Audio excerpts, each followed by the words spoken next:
I think. Test, Yo, test, test. It's Are we leaking live? your WhatsApp. We live. Love it. Love it, love it, love it. Welcome. Put some GMs in the chat if you can hear us.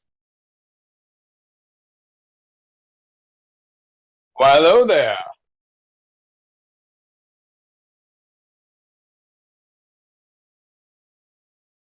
Beautiful, beautiful, beautiful, beautiful. All right, guys, we're gonna get this kicked off in about 2 minutes. If you could all do me a favor, I just posted from the Andrometa account about 10 minutes ago. If you guys could like and retweet that post, let's get as many people into this developer AMA as possible. The link obviously is in the post.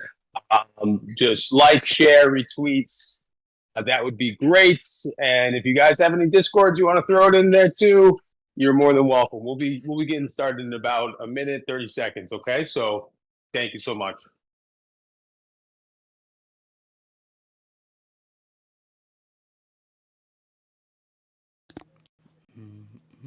Should I screen share? Yep, absolutely. Sweet. Absolutely. You can start the screen share. I'm gonna send a message in the dev chat real quick. Mm-hmm.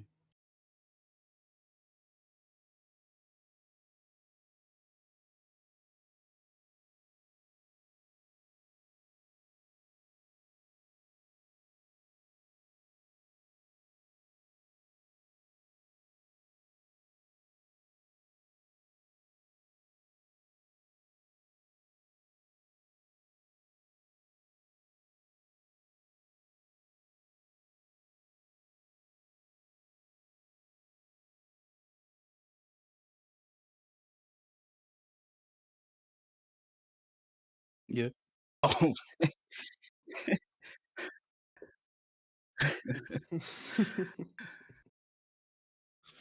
Yeah, once we're ready to go, I'll press play and then we can start seeing what we got.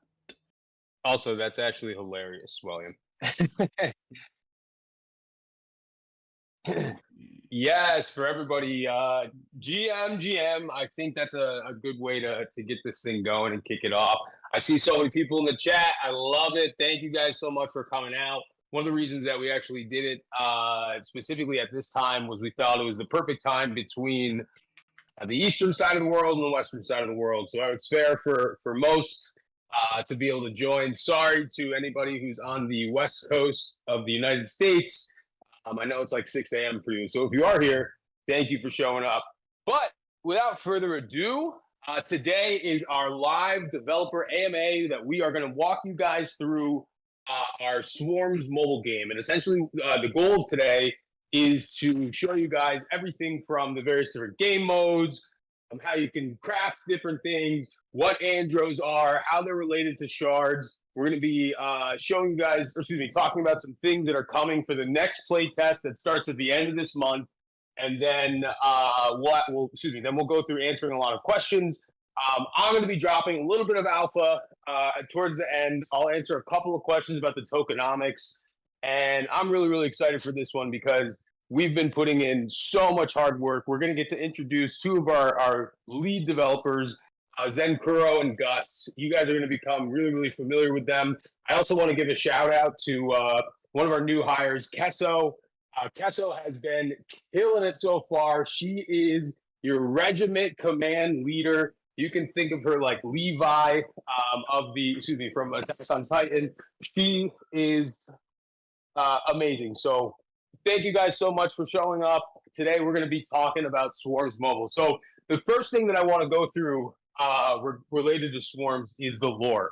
So what a lot of people don't understand is Swarms is actually the precursor for a much bigger game, an open world RPG. So how I always phrase it is Swarms is kind of like the training grounds for a much bigger open world RPG that we're making. And essentially, war is coming to Andromeda. The Shadow Celestial has broken free from his millennia-long trap, and he is basically taking over the galaxy. Now, Athena, the goddess Athena that you see on our website and that you see on the start screen, she has called recruits from every planet in the Andromeda universe, meaning every single IP right now, the Sevens, the Outcast, and we have a few more surprises coming your way before the next playtest, to the Crucible, which is where the training grounds are in the universe. And essentially, in the Crucible, you fight through waves of enemies.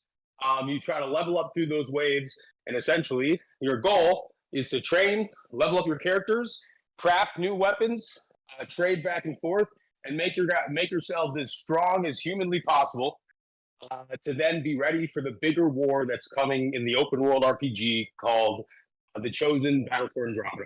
So, as you guys can see, we're going to be going through some of the different game modes here.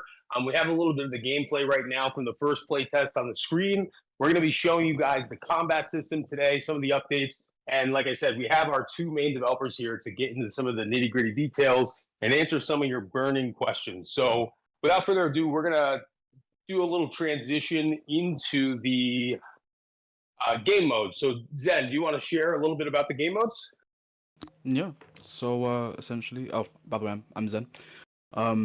Essentially, with the game modes, we have two of them. We have the survival game mode and the Kaizen game mode. The survival is supposed to be the game mode that allows you to get resources from defeating enemies and progressing through the waves.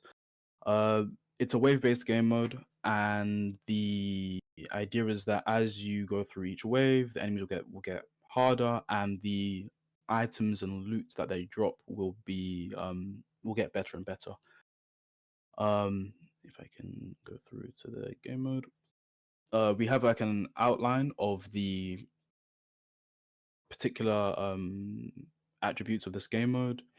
You're going to be fighting enemies, earning experience, as well as one key point is that this game mode is going to be a even playing field for all players in the game. That means that items and weapons that you've, let's say, crafted or gotten throughout the game won't be usable in this game mode. For this game mode, it's going to be more about your skills of using the base abilities and base weapons in the game to push further into the waves and get better items. Yes, great description, Zen. And just to piggyback off a little bit what Zen said. So we call this essentially the farming mode. And what I mean by farming, I'm not talking about staking like you see in any other game, because if I'm being honest, staking is boring. And we are gamers who like to have fun. So when I'm talking about farming, what I mean, as Zen had mentioned, in this game mode, all the enemies are dropping loot and various different items, components, blueprints, etc. So essentially, your goal is to farm all this various different loot, because all this various different loot will be used to craft bigger, better weapons, armor, attire, avatars, etc. And obviously, we're going to show you reasons why you want to level up your characters as we go into Kaizen mode and as we talk about some of the other modes coming.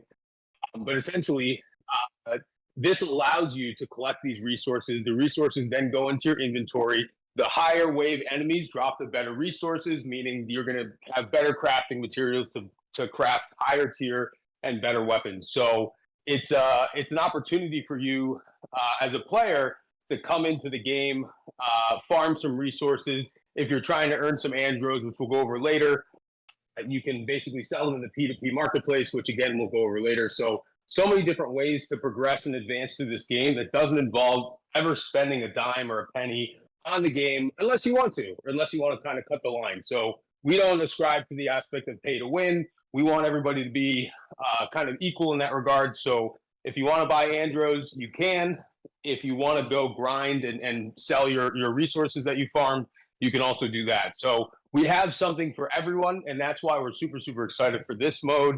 Eventually, this mode will turn into a bit of an esports mode as well. I'm going to be going through the leaderboards very, very shortly. But as Zen had said, we want everybody to be on the even footing in this mode. And the reason for that is we want you to fairly get through the waves. We don't want your progression through those waves in survival mode to be dependent on the gear that you've created or that you've been able to attain. However, in ranked mode of survival, all of that changes.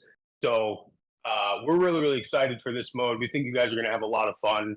So far, the reviews of this mode have been that it's addicting, and we have made so many updates to make it even more of an addicting game loop and more fun. So we're going to be continuing to go through that now. I think we'll shift gears though and talk a little bit about what my favorite mode is, which is Kaizen mode. Zen, do you want to get into Kaizen mode? Yeah, we'll do. Yeah, Kaizen mode. It is the game mode that allows you to use the items that you've collected and made throughout the throughout your survival playthrough, and you can use those items in this mode. You are essentially able to wager a certain amount of andros that you've collected throughout playing the game or gone through the store, and you'll be entered into a mini survival mode, which is essentially 5 waves and then a boss fight, followed by an endless wave of steadily increasing enemies. These enemies will increase in both quantity and in levels. And the idea is literally just to survive as long as possible. The second you've beaten the boss, there'll be a timer, and that timer will keep going up and be managed as long as you keep killing enemies. So, additionally, for this game mode, we also have the challenges and history aspect of it, where this game mode is essentially our way of adding in an element of multiplayer without having multiplayer fully implemented to the game yet. We do this by allowing the scores that you've gotten in this Kaizen mode to be matched up and paired with other players in the game, and depending on people who have the highest score, they're able to win the wagered andros and basically keep going. You know, they could take the wagered andros and use it back, use it again in another game of Kaizen, or they could use the andros that they've earned to then buy some items in the store, or to get the battle pass. Yes. So just like how Zen was describing, this is how we entertain PvP before we're able to implement the full multiplayer system. What we wanted to do was have so many PvE challenges where your score was put up against somebody else's score. You wager a certain amount of andros, or we like to use the word risk. You risk a certain amount of andros before you go into the match. Whoever has an opponent accepts your challenge, and whoever has the better score at the end of the match wins all the andros. So it's a way that you can actually steal andros from your fellow players, fellow competitors in the ring. And the only way to get into Kaizen mode is by risking a certain set of andros to do so. I can definitely tell you, in the first play test, it was super fun hearing players call each other out in the Discord. We think this is going to add a really fun competitive element to the game. Like I said, multiplayer PvP and co-op PvE is coming to the game, but this is a fun way to start competing and start challenging and basically start testing your skills early before we add all those features into the game. So we love Kaizen mode. You get to use your full inventory here. You really get to flex your character. And the mode that a little bit of this was actually inspired. If anybody is familiar with the manhwa solo leveling, this mode is actually inspired slightly by solo leveling, where Jinwoo is fighting Egress, and then he has to survive after fighting and defeating Egress. He just gets swarmed by all these knights, and basically said, survive as long as possible. So once you beat the mini boss at the end of this small shortened survival mode, that's essentially where the inspiration for that came in. Is you have to survive for as long as possible. Generally, people will only survive for maybe 15, 20 seconds after beating the boss. But for those who can survive longer, you are the upper echelons of our gaming society, and you are firmly on your way to becoming overlord status. So super excited about this mode, and excited for all of you guys to try it. What we're going to be doing for early access APK players is we actually will be opening Kaizen mode for all of you guys, giving you all a little bit of Andros in the beginning, just so you can test it out. Let us know what you think. Start challenging your friends, all that good stuff. So stay tuned. If you guys are interested in being an early access APK tester, make sure that you hop in the Discord. Make sure that you shout out Kesso or myself at Tatted, and we can definitely talk about it. So let's keep going forward, Zen. Sweet. To kind of like accompany both of these game modes, we also have the leaderboards. The leaderboards, we have one for each, one for survival and one for Kaizen mode. The leaderboard for survival is basically just based on the amount of enemies you've killed, the amount of let's say damage you've done, and how long you've survived for. Kaizen mode's leaderboard though is based on how many Andros you've risked and how many you've stolen. So with this setup, you can kind of see that it's kind of a cumulative setup where you don't just see a total number, but you see like how many you've gained over your, like, let's say 5 or 6 attempts of Kaizen. So I think this is a good way to kind of show like kind of like a global leaderboard of like oh, this is the person who's the best. These are the people who maybe need to do a bit better. A little bit of friendly competition. It's pretty good for these sort of game modes. Absolutely. And the one thing that we're super excited about for this specifically is what this means for esports. So we think competitive gameplay is super important, and obviously wave based games like this can lead to such fun competitive head to head moments. So being able to have this leaderboard in both modes is something that we're really proud of, because not only are we giving you guys a fun way to flex on your friends by stealing more Andros than anyone else. You also get to reflect on your skill in the survival mode by fighting through the waves, crushing it with really cool combos, and making sure your score is as possible. We had 10 standout players from the last play test who all became the first ever Andrometa overlords. To be an overlord, you have to be top 10 of the leaderboard at the end of a given season. We will be giving special Overlord badges that will become NFTs to our Overlords. Excuse me, once we get a little farther along in the beta playtests. And it is the highest honor that you can achieve within the Andromeda ecosystem. So first and foremost, congratulations to our Overlords from playtest number 1. You guys will all be rewarded from Athena's blessings closer once the TGE happens. And I hope people understand, for this play to airdrop campaign, there are so many TGE rewards available from the celestial Athena herself, and we cannot wait to shower our beta testers in said rewards.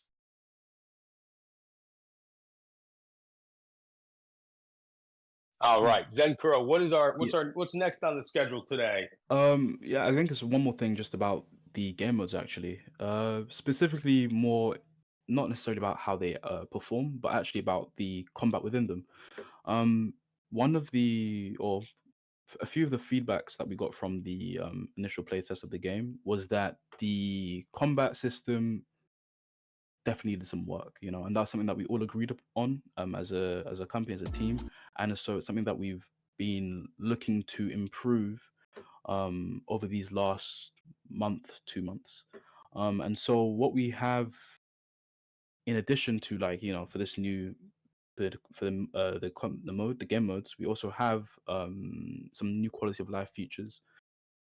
We have a targeting system now for the combat. The targeting system is something that I think really adds a bit of life to the combat system here, because it now solves one of the main issues that people were talking about in the initial playtest, which was that during combat you had to manually move your camera. Moving the camera on a mobile game while also trying to do combos was problematic. It meant that you had to have way too many fingers on the screen, and it made it really hard to track enemies and make sure that your combos were hitting the right people.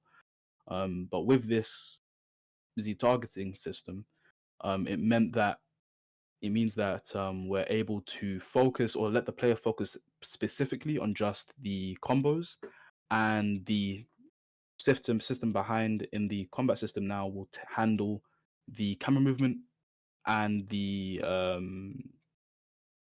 positioning of the player more easily. Uh, Specifically for this system, there's two types of targeting. We have hard targeting and soft targeting. As you can see, like the red one is hard targeting, which fixes the camera to a particular enemy, and the soft targeting is the yellow one, which is just more of a general sort of the combos will be attracted or go towards that particular enemy, but the camera won't be as stuck as in hard targeting. Yeah, you can imagine what I always like to compare it to is you can imagine the soft lock kind of like if you've ever played any kind of first person shooter. It's basically like a soft aim assist. So you know when you move your gun in Call of Duty, for example, near the opponent, the aim assist will help you kind of lock onto that opponent a little easier. Same kind of idea with the soft targeting, and then obviously hard targeting is when you are definitively targeting that enemy. So this kind of update to the system does two things. It allows you guys some customizability and allows you guys to choose what type of targeting system you most like to play with. Are you a hard targeter that really makes sure you're attacking this person, or are you a soft targeter that allows for a more fluid style of gameplay? It really is fully up to the user, and we wanted to make the gameplay as fluid and easy to use for you guys as possible. Now, the targeting system, however, is only one part of the updates of this beautiful combat system that these developers that are on the call, both Gus and Zen, have been painstakingly developing over the last couple of months. So Zen, do you want to transition into the next part, which would Oh yeah, be the new combos, the new combo animations, and the new combo system. Really, that was predominantly made by our developer Gus, and he's been working really hard to get this system up and system working for this new combat system. And essentially how the system works, or that can be explained by Gus. Yes. And Hey guys. really quick, let me introduce Gus. He is our in Gustavo. We call him Gus. He is an incredible developer. He has been, excuse me, he has years of development experience, and he's been an invaluable member to our team. You're gonna really, he does lurk in the Discord often, but I know that he doesn't comment. But I think after today, he's gonna start commenting. So make sure everybody give a warm welcome to Gus, Yeah. because this is his first developer call that he's joining us for today. So yes, Gus, take it away, my friend. Yes. Hey guys, I'm Gus. I'm from Brazil and I work with Zen as a game developer on the Swarms. Sorry for not showing up sooner. I'll focus more on being in touch with you guys a little bit more up to now. And yes, I was working a little bit in the shadows. Mm. I'm working in the combat animations and the combo tree. And basically, we have a combo tree, and for each individual combo, we're going to add different animations and different effects. And the combos that we're planning on are like simple combos. So the idea is basically to create like air combo, dash combo, timing combo, gun combo that you can use with the actions that you have access into the game. And then as a player, you can connect them together and create a chain of combos. So if you practice, you can achieve higher scores and bonuses, and increase your combo meter, do more damage. We also have some systems that we're going to explain a little bit later about that. Some like rewards for playing well, um, like the flow system. Probably Zen will explain a little bit better because he's working on that currently, and showing up a little bit the combos that we currently have. Um, Zen was showing at first the parry system, which will allow you to connect combos. Let's say like you're doing a combo right now, and the enemies are attacking you. So you have a tiny window to parry them, and this parry will allow you to keep the flow state, keep the combo, and like don't take damage. So it's a great thing that we're going to add to make you the combat be more fast paced and everything else. Yeah, one of the After, really quick to yes. piggyback off that, Gus, one of the biggest things that we wanted to do with the combat system was make it more fluid and Mhm. make it more continuous without as many stops. So that's what Gus is talking about. And we'll talk way more in depth about what he means by flow state because I think you guys are going to really like that one. So bookmark that one for a little bit Mhm. later. We'll be getting into that. But yes, as Gus is saying, it just basically makes the combat super, super fluid, like you'd imagine from an anime fight. And one of the huge things that we wanted to do, which you guys will see in about a week and a half, once we release our APK early tester APKs, is we really wanted to focus on making new combo animations that intertwine both the sword play and the gun play within one fluid combo motion. So we have multiple combos now that actually integrate both sword and gun. Very akin if you've ever played like Devil May Cry or any of these types of games where you have that fluid inter-weapon projectile versus melee combo movement. So really, really excited for you guys to try that out. It's been one of the biggest things that we wanted to stress because we believe not only does it make this game unique, it makes it more fun. And at the end of the day, our biggest goal here is to provide you guys with as much entertainment as we possibly can. But Gus, take it away, my friend. Yeah. In terms of the combat, is pretty much it. Like we're trying to make the combat a little bit more fluid, add more variety of combos, and so we want to um, do something that both the casual player and the hardcore player will be attracted to. So we want to make something. It's simple. We only have one button to attack, but we can combine with the multiple actions that we have in game, such as dash, jump, and swap. So we can swap the gun inside the combo, and you're going to do a different combo with your gun. So just like Devil May Cry do. And I think that's pretty awesome in terms of the combat and makes everything way more nice and cool to play. But I think in terms of the combat, that's it. Sweet. Yeah. Amazing, amazing. I think now that we go from combos, so essentially, guys, we walked you through the modes. We've walked you kind of through like the various different pain points of the game, the combo system. Now, as I mentioned before, crafting is such a massive, massive thing in the Andromeda universe. Crafting will be to help you progress through the game. Crafting will be a profession in the Andromeda universe, not just in this game, but across all of our games. Crafting will be very, very important for New Meta City. So this next section that we talk about and go through the crafting system and how it works, definitely suggest paying close attention to this because it's gonna basically determine your future success in the Andromeda. So Yeah. listen up. These both of these guys work so hard on this system to make it meticulous, to make it fun, and you have real gamers developing systems like this. So take it away. I know you guys are about to kill this section. Sweet. Thanks, Michael. Yeah, it's just like you said, really. Me and Gus spent, phew, I'd say a couple of weeks probably just thinking about how to form this crafting system, not just from like the actual, let's say, logic of the crafting, but even to the items, about how many items we want to have in the game, how many let's say items we want to have per blueprint or that sort of thing. And so having, the items in the game and having to balance was definitely like a really, really, really time consuming thing. But I think it's worked out pretty well. Um I'd say that for the crafting system, the essential basis is this. Yeah. The essential basis is this.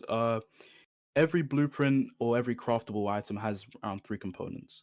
The three components are pre-selected depending on the blueprint, and you need to combine those three to get, let's say, an item. Let's take, for example, the blade weapon or anything like that, like a sword. A sword requires a blade, a guard, and a hilt, right? Those three items to craft a particular sword. Those three items, the blade, the guard, and the hilt, also require three items themselves, right? So you need a total of 9 items to make a weapon. The 9 items are simply just the items that you collect throughout playing the survival game mode, right? Or they can be purchased from the store, but that'll be explained later. Um, the These 9 items all have different rarities and different drop chances, and so depending on what wave you're getting to, you might need to play more and get further along before you have access to certain recipes. Um, the next thing about the blueprints is that combining rarities. The items themselves have different rarities, and we wanted to find a way to essentially balance this for the weapons that we're making or the items that we're making, so that, let's say, the value of each item isn't lost as you start crafting more and more to reach the sword or gun that you want. And so because of that, we came up with a probability system for the rarities so that you can combine them and you have a chance of getting a um epic, rare, legendary, mythic, common or uncommon item depending on the combination of rarities you used for each recipe. Um this is more clearly seen in the gems that is used to further push each item to their max, let's say, rarity, for example. We have 4 gems in the game: the quartz, sapphire, emerald, and diamond, with each gem having a percentage chance of getting a particular rarity, right? And stacking these gems, having, like, let's say 5 in a recipe instead of 1, gives you a higher chance of getting the higher rarities. Um, that is essentially how we've gotten around the rarity issue, and we've been able to, like, maintain a certain level of, like, consistency when it comes to rare items will still feel rare and they'll have an effect on the final item that you get. Yeah, And basically, Gus, do you want to go through the? And sorry, I was going to say Gus is actually going to go walk us through what these probabilities that you guys are seeing. So, one of the huge things with a game like this is we wanted to make sure that you guys got to see the various different probabilities in terms of what you can craft. I know that Gus spent so much time doing the math and coming up with the formulas to make these probabilities. So, Gus, please take it away and crush this probability section. yeah, basically, what we try to do in the crafting system is create something that is complex and behind the scenes, because to have a good system, it needs to be complex. You need to think in the little details, right? But for the player, it needs to be simple, right? It needs to be something that you can like look and you can understand the system without having to like think too much. So the crafting system works pretty much like you have the gem, and with the gem you can create a component blueprint, and the gem will define the rarity for this component. And once you have the 3 components that you need to create a weapon, the rarity for each of components will define the rarity of the weapon. So it starts at the component and it ends at the weapon. So we have different types of rarities for this. The quartz, the gems in general, they have like a table where all of them gives you a certain percentage of chance to get different rarities. It's like tiers, right? You have the quartz that is tier one, emerald that is tier three, and go on. And depending of how much gems you put into the component that you're trying to create, you're going to increase the chances of this. So we have tables, probably going to put these tables to public so you guys can see the rarity tables for this. Nothing too complex. We have 60 different tiers, so like common, uncommon, elite, epic, legendary, and mythical. And Alongside with the rarities, we have the stars. It's something that is popping up on the screen right now, and basically the stars, they are defined between the rarities.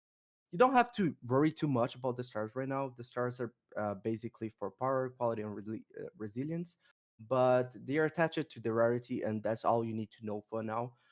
If you go really further into the game, like you are a hardcore game and you want to understand the game a little bit more, you're going to study a little bit the stars, but we're going to create a tutorial later for this. Basically, that's all about the rarities. Don't worry too much about this right now. Just know that it's simple, and all you need to know is that depending on the components, just like we're doing right now with your Yodogan blueprint, you're trying to create the weapon.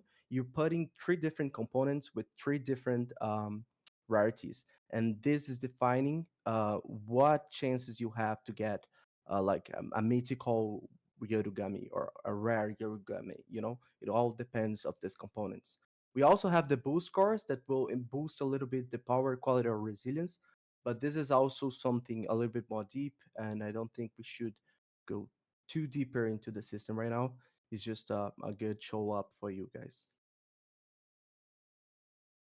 Yeah, I love that. Great explanation, Gus. And also, how Gus said, we will be publishing Medium articles that go through the various different rarities. And also, after speaking to one of the gaming guilds, they had requested that for games like this with extensive crafting, we're going to be creating a short recipe book for some of the things that you can craft. However, the really cool items, the really special ones in our ecosystem, you guys are going to have to figure that one out for yourself, or figure those ones out for yourselves. But we will be giving out a basic recipe book so you guys can see what's what and what you guys need and which items you need, how many you need to craft certain weapons, certain armors, certain attires, etc. So we're really excited for that for you guys, because at the end of the day, like I said, we listen to our community. We hear your feedback. Whenever we get a great piece of feedback, we want to implement it into the game. And that's why, if you guys have any feedback during this developer call, please feel free to share it. We love to listen. We love to improve the game. Everything that we've done up until this point has been to make the game as fun as possible for you guys. So thanks again for everybody for being here, and we are going to move on to the next section. Sweet. Yeah, the next section is the shop. Like I was saying earlier in the AMA, you have options, right? You can either collect items from survival, or you can go to the shop and claim some of these loot boxes or the battle pass to get some items given to you, right? Which will help with the crafting and for the Kaizen mode. The battle passes work pretty simply, nothing too complex. It's just a setup for because the game is free to play, there will be ads in the game to allow us to, get some revenue and continue development. And the battle pass is just to help for you guys, where it's like if you don't want to have ads, you can buy it, and then with Andros, and then you won't get any in-game ads, and also you'll get access to Kaiser mode and a 2x multiplier on XP item drops, that sort of thing.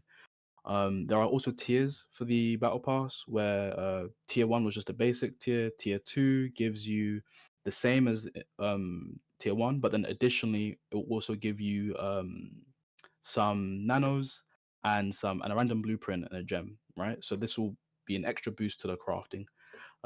Tier 2 or tier 3 is again the same, but just an extra boost to help out with crafting.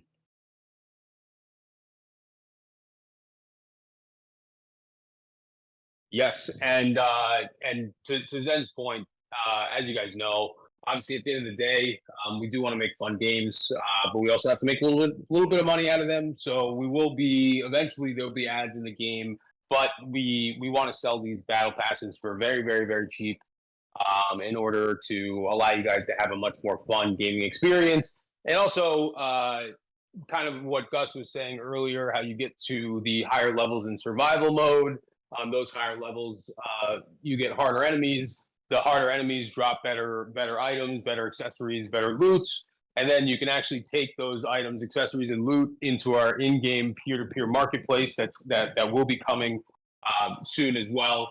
And you can sell those items and resources that you farmed for Andros. So as I said in the beginning, there is both something for everybody here, for the hardcore grinders and for those who can only play the game on the weekends because you might have other responsibilities in life that pull you away. But by doing it this way, we've given people the opportunity to never ever spend a dime in the game, and still be able to succeed, still be able to gain Andros, and still be able to level up and grow. So that was really, really important for us as a company and as a development team, because I hate pay to win games. I never want to make a pay to win game. We're really happy that this one is transforming itself into a nice balance between the two thoughts of that. So thank you so much, and we'll keep it going, Zen. Yeah, sweet. Yeah, the only other section I want to talk about here is the loot boxes, right? The battle pass gives you 3 loot boxes depending on the tier that you're at, right? With the highest tier giving you the mythic loot box, which give you the best stuff. But we also have loot boxes that can be purchased with the Andros, and they will basically act the same as the free loot boxes from the battle pass, but it just means that it's just that they're purchasable, right? So if you are playing survival and let's say you're just not getting the item that you need, you can hop on to the shop and go through these loot boxes to try and get either an item that you want, or maybe it'll be a blueprint, or maybe it'll even be a component. Depends on the loot box that you purchase. And one thing that our head of design, Marco, who couldn't join us for the call today, but Marco's actually making some pretty fire animations for opening these loot boxes. He's making super, super fire animations for crafting weapons right now, because like I said, visually, the visuals in this game are gonna eventually be out of this world. So wanted to just give huge credit and kudos to Marco. All these beautiful UX UI design screens that you're seeing right here is all Marco's handiwork, including obviously our character design as well. So thank you, Marco. Even though you're not here, thank you. All right, keep going, Gus. Oh, excuse me, Zen. Yeah, it's all right. But I think that's it for the store. The next section would be about the Andros and shards. Perfect. Now, guys, this is one of my favorite sections to talk about because I'm sure we've been using the reference Andros. We've been referencing shards for a while now, and I'm sure a lot of you guys are wondering what the hell are they talking about. So Andros are 2 things. One, they're all of you. They're all the citizens of Andromeda. I love to refer to you guys as Andros. And 2, they're also the in-game premium currency that we have in this game. So what we wanted to do to bridge Web 2 and Web 3 was make a frictionless, easy experience for a traditional gamer where they could be on the same exact footing as a Web 3 player. So we created this 2-token ecosystem that's split between Andros and Shard. You can compare Andros to any kind of normal in-game currency. So if you are familiar with like COD points, Robux, Fortnite dollars, anything like that, any normal currency. And as we had said before, you can earn Andros 2 different ways in the game. You can either buy them outright, or you can go into survival mode, farm some resources, put those resources up for sale in the P2P marketplace, and earn Andros that way. And then, there's also the third way. You can obviously go into Kaizen mode, dominate some other people, and earn Andros that way. Now, these Andros are super, super important because they're used to buy everything from the loot boxes, the battle passes, the other in-game syncs. Once we launch New Meta City, they're going to be used for so many different things in New Meta City. And how do these Andros relate to Shard Token? Well, if any of you guys have ever played like CSGO or World of Warcraft, you know that these games have third-party marketplaces. The Andromeda universe also has its own third-party marketplace. So essentially, you would go to the Andromeda marketplace, sign in with your username and password, and you'd be able to actually burn your Andros that you've earned in game and be airdropped Shard Token. And that's what's really, really cool about this whole thing is we wanted to create a system that had built-in economic controls. And what I mean by built-in economic controls was we all saw what happened in 2021 with Axie Infinity, how the economy basically overinflated and became unsustainable, and a lot of people left the game. So learning from those past experiences, we designed this ecosystem with a total supply of 250 million shards ever to be created. And the reason that we have such a low amount compared to other games with a billion, sometimes I've seen 100 billion or a trillion. The reason that we did this is it allows us to build in these autonomous economic controls that balances the ecosystem. So instead of this being a play to earn game, which obviously, as we know, play to earn games are basically Ponzi schemes that aren't sustainable because if everybody wins, nobody wins. So we wanted to make this a win to earn game, and all the games within the Andromeda ecosystem win to earn. So what we mean by that is we will be hosting special events twice a month. These special events will be these special monster battles, and you guys, our players will be split up into tiers based on your skill level. So if you're in the highest tier, you're fighting against the best of the best, you're going to be able to win what's called a burn pass. And burn passes are exactly how they sound. Your pass to burn a certain amount of Andros to receive shard token. Now, the cool thing about these burn passes is the higher the tier you're at, the more you're able to burn. So let's say, for example, shard token with a 250 million total supply is worth $1. And you have a burn pass in the highest tier that allows you to burn 2,000 Andros to receive shard. That would, a certain amount of Andros to receive shard. Imagine if that amount of Andros ended up being 2,000 shard tokens airdropped to you. That's essentially how this works. So as you go down in the tiers, so we start at platinum as the highest, gold being the second, silver, then bronze. As you go down through the tiers, the burn pass amount increases, but the amount you're able to burn decreases. And for this way, we reward the highest skilled player in the ecosystem, but you don't have to be the highest skilled players to be able to burn your Andros for shard token. That's why we wanted to set up the various different leagues or different tiers, similar to how Rocket League has various different skill tiers or how Apex Legends has various different skill tiers. We wanted it to be very similar to this. So you don't have to be the best of the best amongst all the players. You just have to be the top of your division. So it's very, very easy, very, very fair to everyone. And it allows us to essentially have these economic controls built in that the ecosystem will sustain itself for years to come. And with the mathematics that we did, and one of the reasons that we did this is when we initially did the math, if every single player got a burn pass, and let's say shard token was worth $1, the top person would be able to cash out for like $2. And I was like, well, that's not much of a reward, in my opinion. We want you guys to cash out for potentially, thousands of dollars, hundreds of dollars, etc. So that's why not everybody can win. But because not everybody can win, that's where the actual value of this comes in. And that's what we're really, really proud of here. And we're super excited to start these special events because you guys are going to know while playing a game, special events starting now. We're going to make this so interconnected in terms of like the community that we imagine wiki pages starting up about this. All these various different tips and tricks pages starting up about this. And the cool thing is our community has already started doing these types of things on their own. So really, really excited to see what this grows into.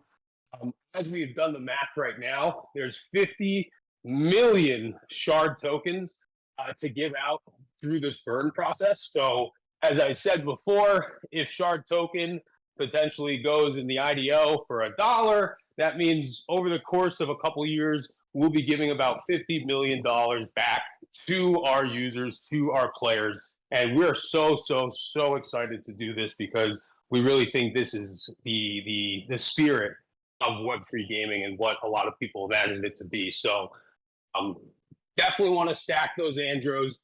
Andros are so, so important, and they're your gateway into the shard token. So keep that in mind as you guys are going forward. Keep that in mind as we do rewards. And if you guys have any questions about that, feel free to ask at the end of this, because we're going to be doing a full AMA session at the end. And also, if you don't get your question in the AMA, just hop in the Discord and shoot us a message.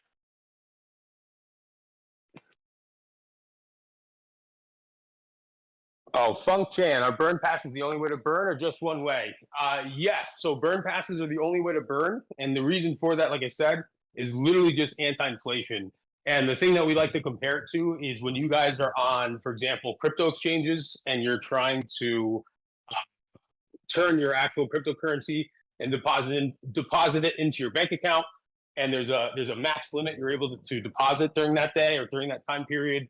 That's the same kind of idea. The reason that they do that is to make sure that everybody doesn't deposit all at once, to keep their books stable. Same idea here. This is a natural way for us to ensure the economy remains stable, to ensure that it remains competitive, and to ensure that it doesn't implode the same way we've seen other gaming economies implode. So we have so many built-in anti-inflation and economic stability controls into the actual mechanics of everything. And this is for you guys to make sure that everything remains even, stable, and, like I said, competitive. But with that, yes, please.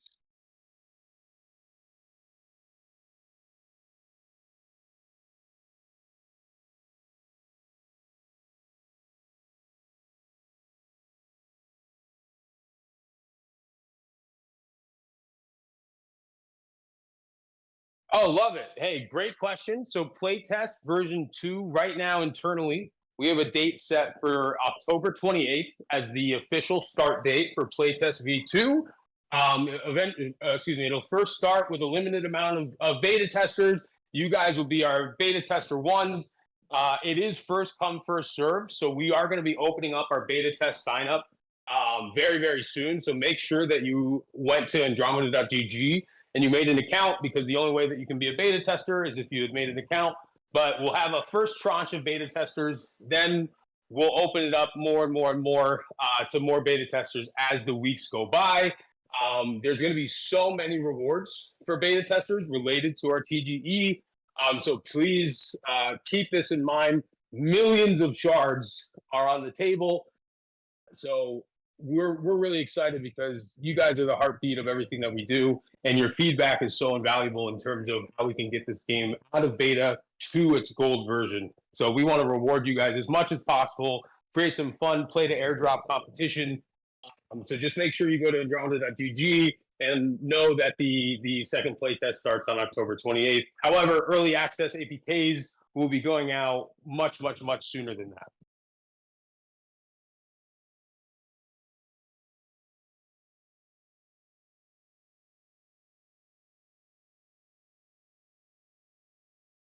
Ooh, I'm gonna let Zenkuro take this one away, or Gus, whichever one wants to handle.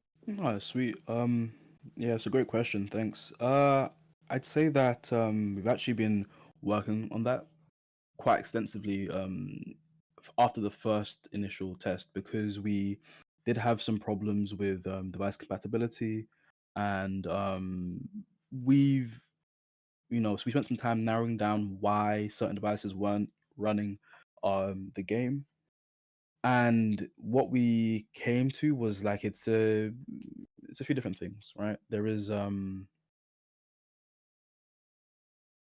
to get like a bare minimum requirements, right? I think you would need about maybe a phone that has 4 gigs of RAM, maybe 3 would cut it. I'd say 4 to be on the safe side. And then in terms of like CPU or CPU, I don't know how to really there seems to be a particular issue with a particular CPU. I think it's MediaTek. MediaTek. Thank you, Michael. Yeah, MediaTek CPUs and MediaTek phones that have MediaTek CPUs in them, they seem to have most of the issues with our game. And so, as long as you don't have one of the those phones with those chips, you should be okay. However, we are working on optimizations to allow for MediaTek phones to play as Yeah. well. We've Yeah. just learned that MediaTek does not play. It doesn't play well with Unreal Engine. That's Yeah. really what it is. However, there are certain optimization methods that we're testing out right now to overcome the fact that that it doesn't like to play nice with Unreal Engine. But it is still in the works. So once the play test starts, if you guys do run into any of those issues, understand that it is an optimization issue, and we are working on it as feverishly as we can in the background to make sure that the maximum amount of phones can play this game, so the maximum amount of people can play this game. So great question, whoever asked that.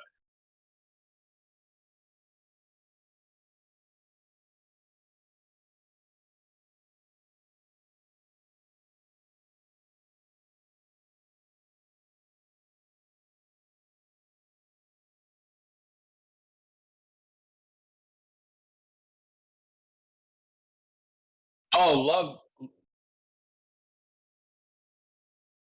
No, I think he's the ambassador program, brother.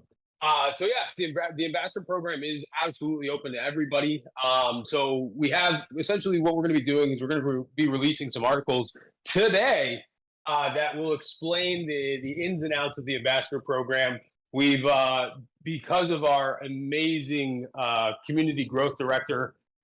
So she has orchestrated and brought in some really amazing people to serve as military police, which the military police are the regional community managers that you guys see in our Discord. And essentially, how this is going to work is there's 5 regional community managers for each region.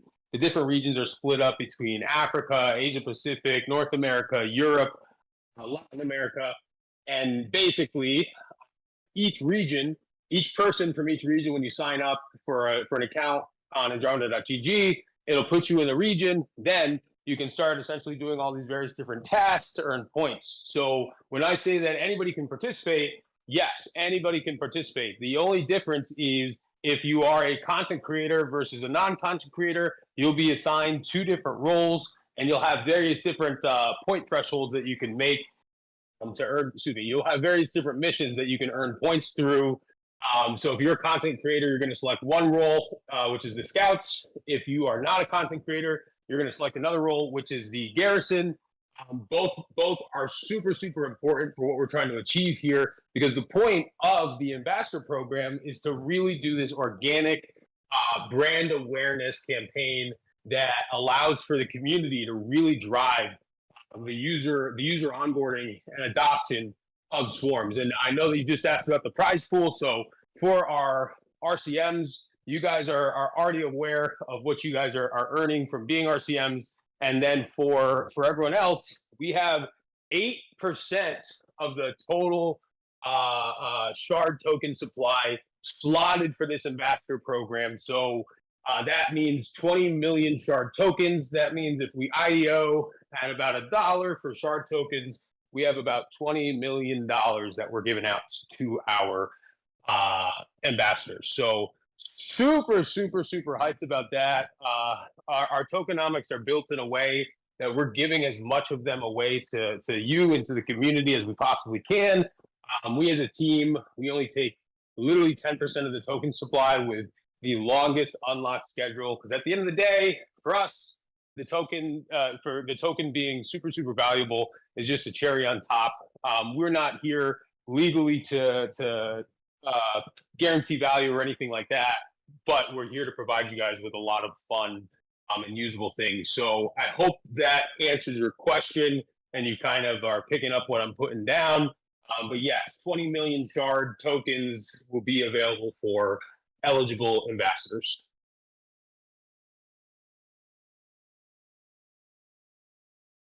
Any more questions, William?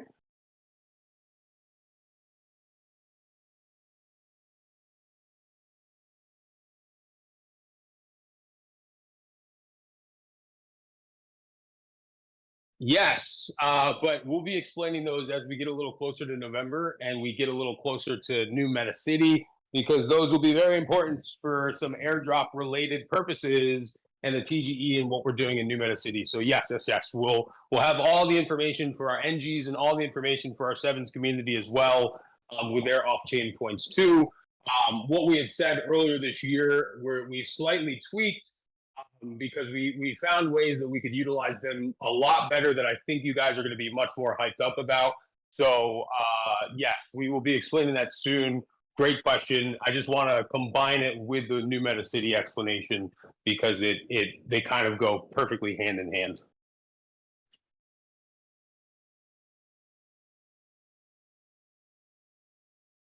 Is that all the questions? Perfect. So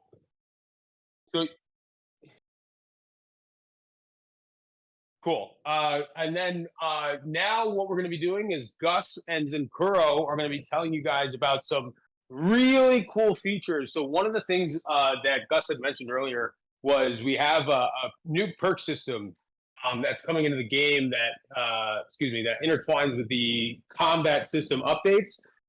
And then we also have what we like to call the flow states coming to the game. And the reason that we actually haven't given you guys the APKs yet is we wanted to update the combat system in multiple different ways. And so we've updated, obviously, the targeting, new combos, blocking, parrying, etc. And we have this system that basically ties each and every one of these together and allows your character, your player, to enter into this, what we like to call a flow state, that you are a little bit stronger, a little bit faster, and essentially you're rewarded for hitting these filthy combos in like a regular way. And you're going to see, if you ever played like Batman Arkham Knights, where Batman goes into the flow state, you're going to see that we took some inspiration from that, where it feels as if your combat's just so fluid, just a little faster, and you're doing really, really cool stuff to the enemies. I'm going to let Zen and Gus describe it, because this is absolutely what I would call their baby in terms of the development of this game. They've worked so hard on this combat system, and I myself am super, super hyped to play it. So one of you two, you want to take it away? Gus, do you want to go first and go about the perk system? Since I think that's the biggest section. Okay, we can start with the perk system. Well, the perk system. Basically, the perk system is just it's a concept that we took from roguelites to make our game be more replayable. So the problem with the wave games is that you're playing the same game all the time, right? And because of that, you can be tired really easy. And the roguelite kind of solves this problem because the idea is to create different types of gameplays every time that you start playing the game. So we're going to have perks. We already have perks, but currently they're all just buff attributes. But now we're going to add actual perks, the skills. We're going to have passive skills, we're going to have active skills, and we're going to have the buff on the perks, on the attributes.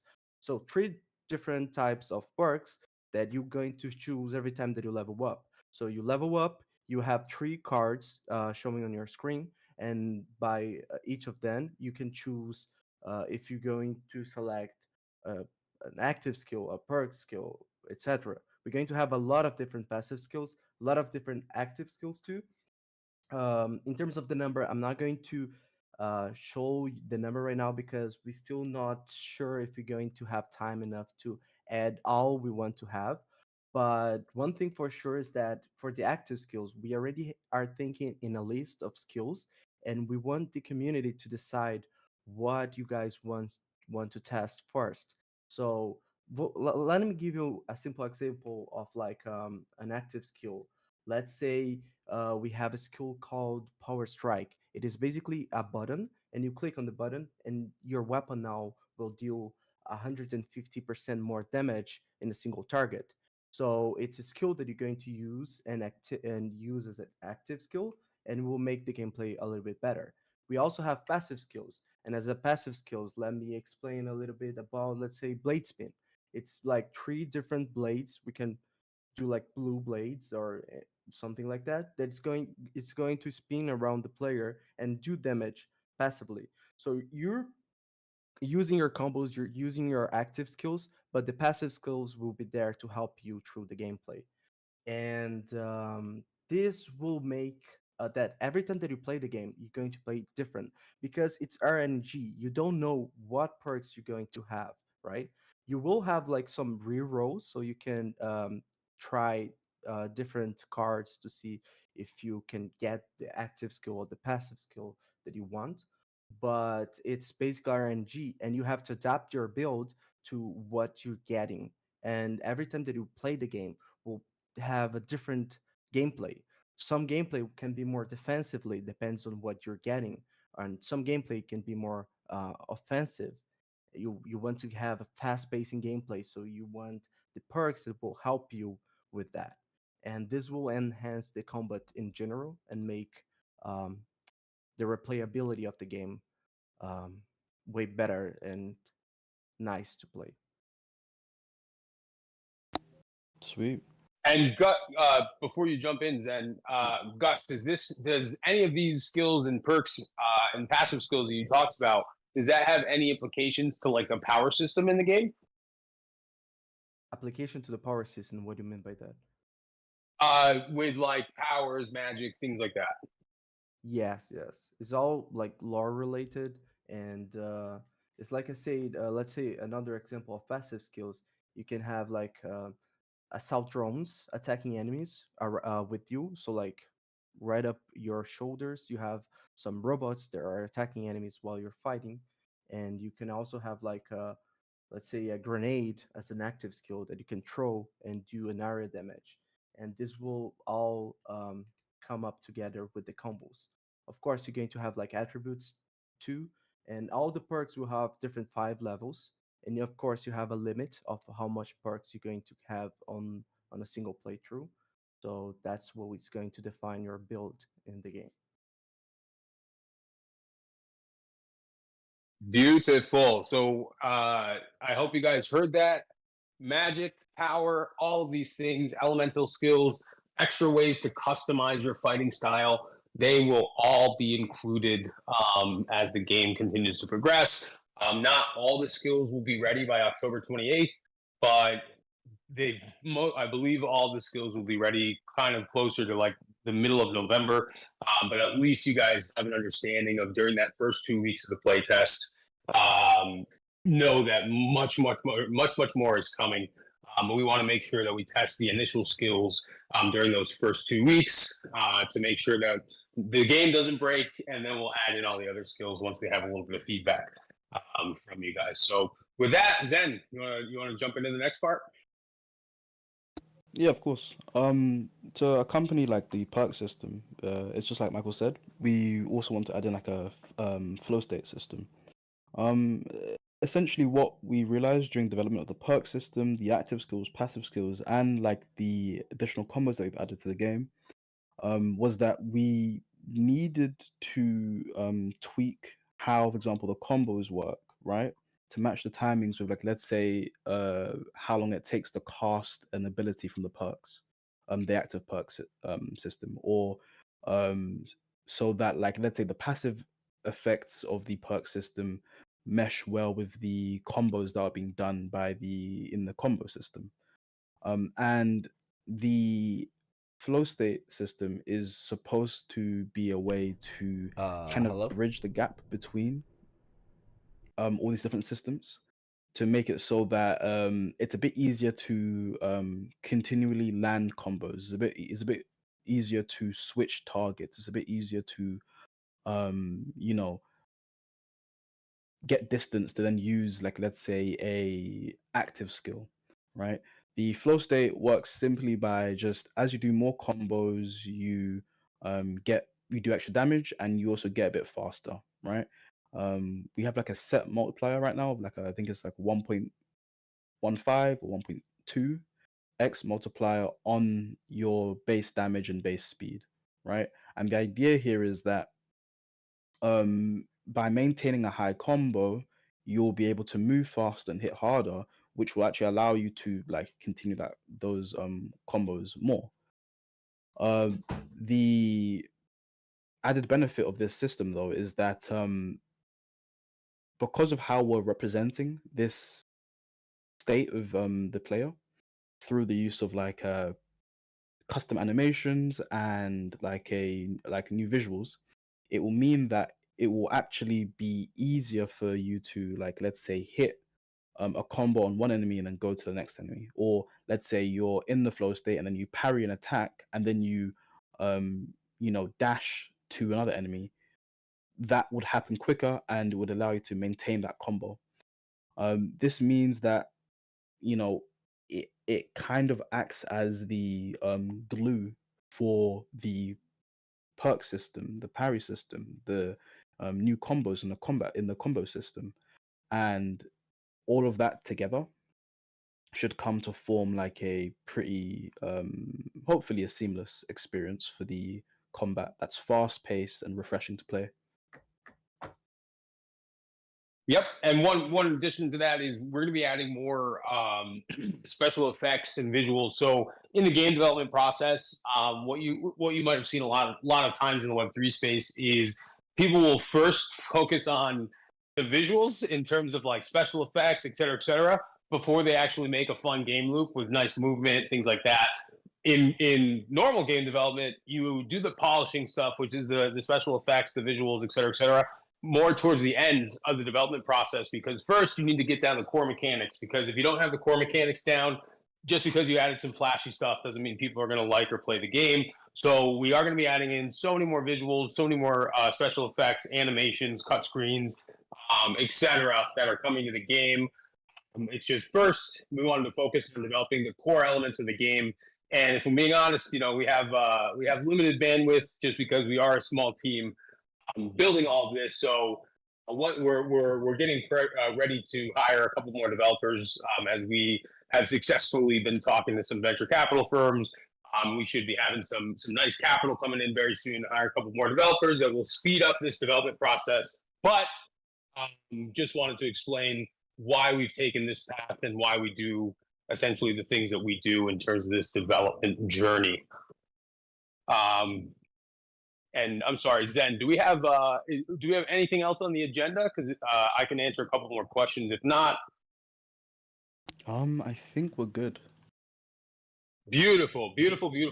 So one question that we just got in the Discord from Kanto was for the TGE, will holding multiple Outcasts and Sevens NFTs mean something, or is it just holding one mean something? So we actually have two different answers to that. Holding multiple will absolutely mean something for the airdrop rewards that we have slotted for the community. So right now, there is a large percentage of our tokenomics that are slotted for airdrop rewards. Part of those airdrop rewards will be claimable in New Meta City. And essentially what we plan to do with New Meta City is we're going to be hosting a treasure hunt. And so we're going to be dropping treasure chests all throughout New Meta City. And essentially there'll be specific times during the day that we'll be saying the treasure hunt is live. So you're going to have to turn notifications on for the Andrometa Twitter. Don't worry, we're going to be having them at all various different times. So the different time zones are all included in these various treasure hunts. But basically, what you're going to be hunting for are three different things. One will be airdrop shard allocation. So a certain amount of the total supply will be spread out amongst these treasure chests that you guys are going to be going to find all throughout Meta City.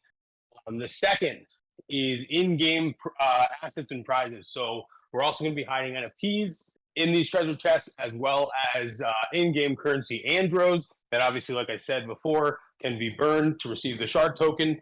So that's cool. And then third is we're actually talking to sponsors right now to sponsor the treasure hunt with real-world prizes as well. So you could open up a box, for example, and maybe win yourself a PlayStation 5.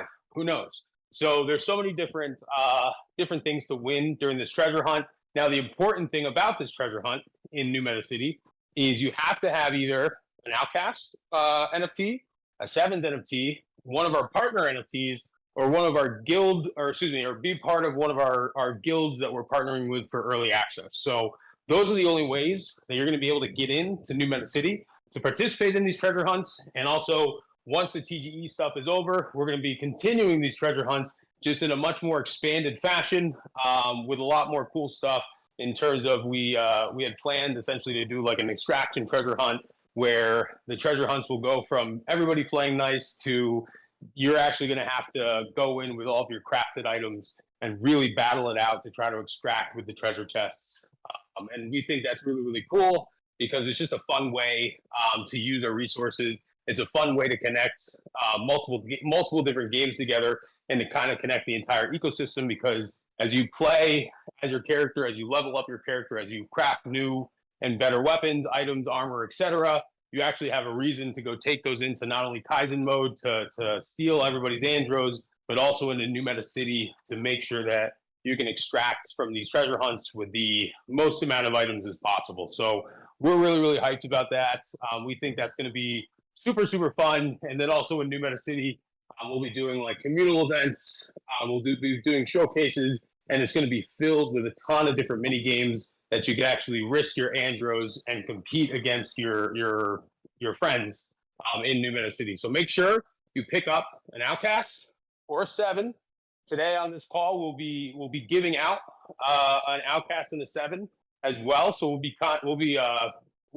messaging you shortly in the Discord. We just need to go through all the likes and all the comments and select 2 different people to win 1 Outcast and 1 7. So stay tuned. And Kanto, I hope I answered your question. So yes, the total amount matters, but there's still a way to get a bunch of airdrop awards as well if you only have 1 as well. So multiple different ways that we're rewarding our community through this TGE. Do you guys see any more questions for me?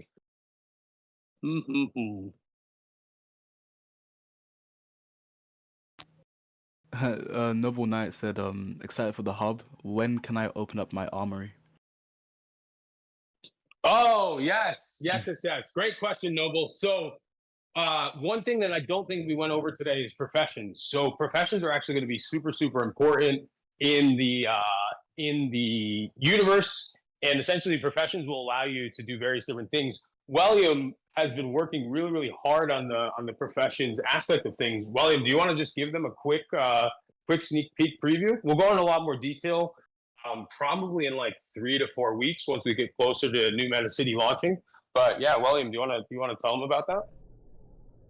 Yeah, I'm just gonna keep it brief because we're towards the end of the stream. But for New Meta City, we are planning on having Alchemist, Blacksmith, and then wow, you put me on the spot, so now I'm like forgetting exactly what I've done because I've been so in the weeds. Boys, help me out with the third one is Alchemist, blacksmithing, mechanic, chemist, engineer. The engineer. Oh, engineering. Yeah, thank you. Yes. Duh. But yeah, so those 3 things will go towards our crafting engine and building out a more robust system for the future. Whether that be for the RPG or back into swarms, we want to create this cross ecosystem crafting engine that allows you, as much versatility and free roam as possible. But also intertwining all like the mini games and the major key mechanics that we have already in the ecosystem. Yep, and for people who actually get to become these professions, because you have to level up to be able to become one of these professions, you'll actually be able to sell your services for Andros. And like I said, obviously you can burn those Andros for shards. So it's a really, really cool way to kind of organically build a community and an economy within the gaming ecosystem itself. So then you guys can start putting out your own challenges for people to collect resources for you. That you will then give them a certain amount of Andros if they're able to collect a certain amount of resources for you. Certain things like that. Literally what you'd expect from like an isekai, a fantasy isekai, where they have a guild, and guilds have various clans, and there's various missions and jobs available for all the adventurers to do. Same kind of idea here. The way that you get into these professions is, like I said, you have to level up certain aspects of yourself. So, for example, for a blacksmith badge, which we actually call Marco badges, because Marco is the main blacksmith in the universe, and he's also our head of design. To get a Marco badge, you actually have to craft. You have to level up your crafting skill as much as possible to reach the eligible level. And then there'll be an actual trial in terms of being able to gain that Marco badge. And then with the Marco badge, you will be able to craft the highest tier weapons, which is the supreme tier of weapons. So no one else without a Marco badge is able to craft supreme tiers. As we had gone through the probabilities earlier, the highest level that you'd be able to craft is a Mystic. So if you do want the highest level weapons, you would have to go to one of the blacksmiths or somebody with a Marco badge and give them the proper resources, etc., to build the weapon for you. But this allows the person with the Marco badge to charge a certain amount of andros for their services, things like that. So you guys can see how we've naturally built in an economy into the ecosystem that can grow and grow and grow and grow. So you guys see the foundations of it right here and now. Let's see. I think that's all the questions. Do you see any more, William? I don't really see any more that haven't been addressed. Let's go one more scan of the chat. Treasure hunts. Hold on, let me just answer Kanto. So he said, "Thank you for the hints. I don't really understand." Yes, Kanto. So there will be airdrop rewards for total collectibles held, and there'll be airdrop rewards just in general that we'll be doing in like a fun way through the treasure hunt, if that makes sense. So millions of shards will be airdropped to our community, fully based on the amount of collectibles that they hold. Obviously, if you hold more collectibles, you'll get a higher airdrop amount than if you only hold like one or two. But then the person who only holds one or two, you can go into the treasure hunt and basically try to gain as many rewards as you possibly can by dominating these treasure hunts. So I hope that makes it a little more clear for you, Kanto, and everybody else who had the same questions. But it looks like that was the last question. And so today I just want to say thank you to each and every one of you guys for coming out for our live developer AMA of Swarms Mobile. We're super, super excited to launch playtest number 2. As I had mentioned during the AMA, there's going to be so many rewards for our beta testers. So make sure you go to andrometa.gg, you create your account. We will be opening up the beta sign-up list shortly. You're going to want to be on that list. If you're a part of a gaming guild, come into our Discord. If you want to do a game night, we're open to doing some early access game nights as well.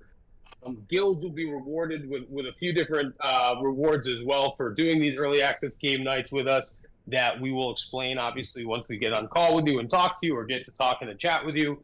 So come on into our Discord, and then we will be releasing information today about the coming ambassador program where we are all going to work together to really grow the Andromeda and spread its name far and wide, because we are a community. One of the things we love to do, as you guys can tell, is community-driven development, and we want you guys to be involved as much as possible. We don't believe in the KOL meta. We don't think KOLs control the space. We think people like you control the space. Content creators, you guys are amazing. And if you're not a content creator, you're also amazing. We want to make sure that each and every one of you guys know that. So thank you, everybody, again, for coming out today. Thank you to Zen and Gus on call. I'm glad to be able to introduce you guys to the community, because you guys are really the backbone of so much of what we're building and what we're doing. And your blood, sweat, and tears have not gone unnoticed. And I don't think they've gone unnoticed by the community either. So thank you to William, our studio director, for all you do. He crushes it each and every day as well. And then thank you to our team members who weren't able to be here. They are working behind the scenes pretty tirelessly every single day too. So hop into our Discord if you have any more questions. We'll try to answer them as best we can. Let's get it popping, everybody, to be at the beginning of the next bull cycle with games, with a VTubing platform, with a marketplace launching, rapidly heading to our TGE. We set out on a mission to do something that no one else has done ever in the world, in the gaming space, and we are firmly on the road to doing that right now. So thank you, everybody who's along for the journey. If you want to be a part of this movement that is not only set to change or transcend Web3 gaming, but it's set to change the gaming industry forever, come into our Discord, join us today, and let's absolutely dominate and do something that no one's ever done before. Thank you so much, and we can end the stream there. Ending the stream in 3, 2, 1.